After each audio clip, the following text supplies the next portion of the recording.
What's up, guys? We are risking our lives making this video because we're going down a windy road and I do not have autopilot. But today we are talking about the 5 things I wish I knew before getting into real estate. These are all things that top producers know and understand. And the 5th one is literally so important because if I would have known this, it would have saved me so much heartache, stress, and money. First one is going to be licensing is so much easier than running the actual business, because that's the key part. You're licensing, you get told sit here, memorize this for 140 hours, and here's your real estate license. They don't tell you anything about how to sell people, how to tell people to hire you, how to find these people, and everything that you learned about like encroachments and easements and all that gibberish, you don't ever use. Like your title company handles that. So just realize that the longer you delay getting your license, the longer you delay starting your dream life and building the business that's gonna change your life. Your license has nothing to do with running a business. Second topic is I really wish I would have not doubted my age or thought my age was against me, because this whole time it was actually a superpower. So give you guys a little bit of story time. My first ever client was somebody I cold called. I literally went to Ross or Marshall's and got like this $20 brown cardigan, and I said, because if I look professional, then he'll trust me, right? Because I'm wearing a cardigan, he's obviously gonna know I'm a professional. Long story short, it's a listing presentation. He comes to my office because I didn't know that at a listing presentation you go to their house. He comes to the office, I do my whole spiel, I have my mentor next to me. My mentor ends up needing to step out. I go over comps with him and I go, so like, what do you think? And he goes, well, I know you're new, right? And in this moment, I'm like, dumb fuck, dumb. No, I'm kidding. I was like, I already know. He's going to go hire somebody else. And he goes, I know you're new, but because I can tell you're young, you're hungry, and you kept your word, I want to work with you. And in that moment, it was my first deal, my first commission check, and it showed me that my age was not at all, wasn't even a factor. It was what I did for him and the value I provided him. And then since then, I was a top producing agent at 22 years old. So your age is literally a superpower because you can work harder than anybody else in the office. They tend to have a little bit more like love for you, and people just relate to you a little bit more. You have to think about the average home buyer nowadays. They're in their early 20s, mid 20s, late 20s, and maybe working with a 50-year-old is a little bit too intimidating. So realize what your superpower is. Okay, numero 3 is you are becoming an entrepreneur. You're not just an employee. And everybody says that, right? Like, that's why we get into the career, to build this incredible life and to create our own schedule. But what they don't realize is you hunt what you eat in real estate. And what happens when you hunt? Every single day, you're putting in the hours, you're putting in the reps, and nothing happens, right? Day 1, nothing happens. Month 1, nothing happens. Month 6, nothing happens. And you're like, dude, this isn't like the TikTok I saw.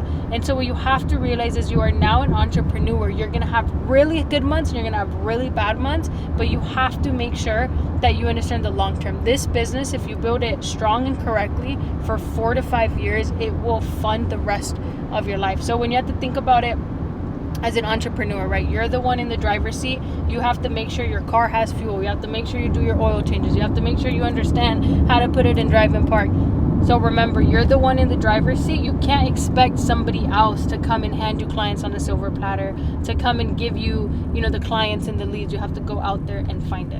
And remember, yes, you get into real estate to create your own schedule, but your first year and second year, your schedule is going to revolve around your clients. When your clients don't work, you work, meaning that after 5 p.m., on the weekends, on holidays, when people have work off, that is when you work. So don't fall for the scheme of you make your own schedule. 4th one is marketing yourself matters more than understanding real estate. When you first get licensed, people go and sit at trainings for hours and hours and hours and want to learn the contracts and learn how to do this and learn how to do that. But what you should be doing is start talking to people, because the more people you talk to, the more people you tell, hey, I'm a real estate agent, I can help you buy and sell, the more people that will use you. Because if you sit in training all day, great, you understood a contract, but when push comes to shove and the client wants a little bit of a different verbiage or a little bit of a different negotiation or has a question, you don't even know how to answer it because you never talk to people. So get out there, talk to more people, promote yourself, market yourself, get on camera, tell people, hey, look at this house behind me, it's for sale. And just let them know that you can help them buy or sell. Because once you have the client, you can then go to an experienced agent and say, Mr. Agent, I will pay you 20% of this deal if you teach me how to navigate it. So focus on getting the client and you'll figure everything else out. One is you're going to lose deals and it's not always your fault. And so a personal story is the first deal I ever lost was actually my godmother's. Do you guys know how painful it is to lose a deal? Now imagine losing it to somebody that you actually love and respect. I went full-fledged into negotiation with an agent in LA, and I did not understand contractually my contingencies. And so it came to a point where I was in negotiations for repairs. I had the upper arm because the seller had agreed to the repairs, but only if we removed all contingencies. Unfortunately, we were like 5 days into escrow and the loan was not complete, and the lender was just like, I don't feel comfortable with you removing a full CR, yada yada. So I was put back against the wall of, I either advise my godmother remove full CR, which she would have because she trusted me blindly, or I lose her the deal.